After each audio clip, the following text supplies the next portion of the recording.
నా పేరు దిలీప్ అండి. నేను క్రియేటివ్ మల్టీమీడియా ఫైన్ ఆర్ట్స్లో ఫ్యాకల్టీ కింద పనిచేస్తున్నాను. మనందరికీ తెలిసిన విషయమే, కొద్ది రోజుల కిందట ఒక దారుణమైన సంఘటన చోటు చేసుకుంది. నిజంగా మన మానవులందరూ సిగ్గుపడేలాంటి ఒక సంఘటన జరిగింది. ఒక ఆడపిల్లకి అలా జరగడం అసలు ఆలోచిస్తేనే ఒళ్ళు గగుర్లు పుచ్చిపోతుంది.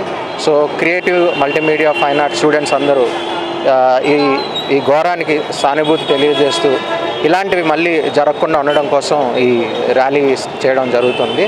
సో గవర్నమెంట్ కూడా ఇలాంటి పనులు చేసే రాక్షసుల పట్ల కఠినమైన చర్యలు తీసుకోవాలని, ఎలాంటి చర్యలు తీసుకోవాలంటే ఇంకొకసారి ఎవరైనా అమ్మాయిని చూస్తే, ఎవరైనా ఆడపిల్లని చూస్తే ఇలాంటి ఆలోచన రావడానికి భయపడేటట్టు మనం చట్టం సరైన చర్యలు తీసుకుంటే ఇలాంటి ముందున జరగకుండా ఉంటాయని మేము ఆశిస్తున్నాం.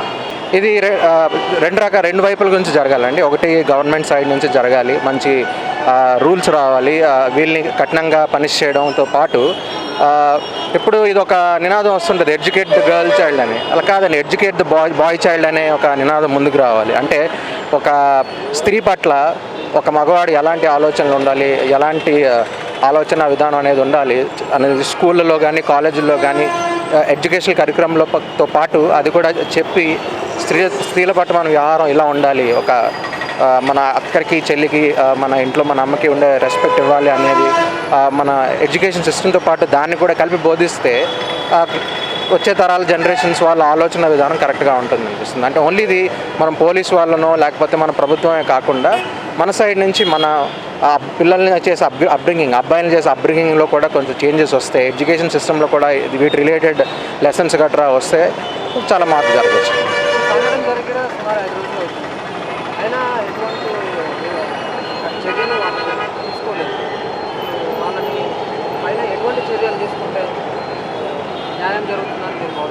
అంటే ఎట్లాంటి చర్యలు తీసుకోవాలంటే అండి, మళ్ళీ జరుగుతున్నాయి. ఇది చాలా దారుణమైన విషయం. ఎలాంటి చర్యలు తీసుకోవాలంటే ఇలాంటి ఆలోచన రావడానికే భయపడాలి. అలాంటి చర్యలు ఏమైనా గవర్నమెంట్ తీసుకొని ముందుకు వస్తే తర్వాత భయపడతారు. ఎవరైనా ఇలా చేస్తే మాకు ఇలా జరుగుతుంది అనే ఒక భయం క్రియేట్ చేయగలిగితే బాగుంటుంది. సో అంతేకాకుండా ఇలాంటి విషయాన్ని ఇంత బాగా స్ప్రెడ్ చేసి ఇంత టైం తీసుకోకుండా గవర్నమెంట్ క్విక్ యాక్షన్ తీసుకొని ఒక రివల్యూషనరీ చేంజ్ తీసుకొచ్చి ఒక ఎగ్జాంపుల్ లాగా నిలబడాలి. ఒక లేడీస్ వైపు ఇలాంటి చర్యలు పాల్పడితే మీ గతి ఇది అని ఇలాంటి మృగాలకు తెలిసేటట్టు ఏదైనా ముందుకు వచ్చి చేస్తే మాత్రం ఏదైనా చేంజ్ వచ్చే అవకాశం ఉంది. ఎన్ని షీటింగ్స్ వచ్చినా కానీ అసలు అటువంటి వాళ్ళ పైన ఎన్ని చర్యలు తీసుకున్నా కానీ ఆయన మార్పు అనేది రావడం లేదు. రోజు రోజుకి ఆడవాళ్ళ పైన ఇట్లాంటివి పెరిగిపోతూనే ఉన్నాయి. అదే నేను చెప్పినట్టు చట్టాల నుంచి కూడా కొన్ని మార్పులు రావాలి. దాంతోపాటు మగవాళ్ళని పెంచే పద్ధతిలో జనరల్గా అమ్మాయిలు పెంచేటప్పుడు చాలా విషయాలు చెప్తుంటారు, చాలా జాగ్రత్తలు చెప్తుంటారు. అదే విధంగా అబ్బాయిలకు కూడా పెంచేటప్పుడు వాళ్ళు ఎదుగుతున్నప్పుడు మనం బయటికి వెళ్ళేటప్పుడు వాళ్ళని కలిసేటప్పుడు ఎలా ఉండాలన్నది వాళ్ళకి కూడా నేర్పించడం, అది నేను ముందే చెప్పినట్టు అది ఎడ్యుకేషన్లో కూడా అదొక భాగంగా.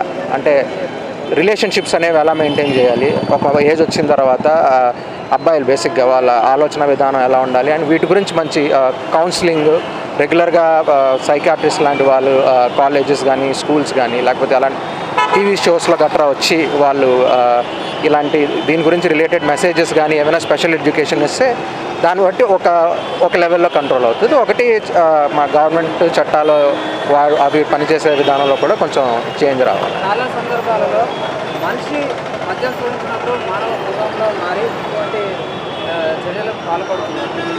అయితే మన ప్రభుత్వం తీసుకున్నట్టు 12 గంటల వరకు మద్యం ముచ్చటగా అమ్మడం జరుగుతుంది. దానిపైన అలా ఇటువంటి ఘటనలు జరగడానికి అది ఒక మెయిన్ కారణం అని అనుకోవచ్చు. మన వేరే రాష్ట్రం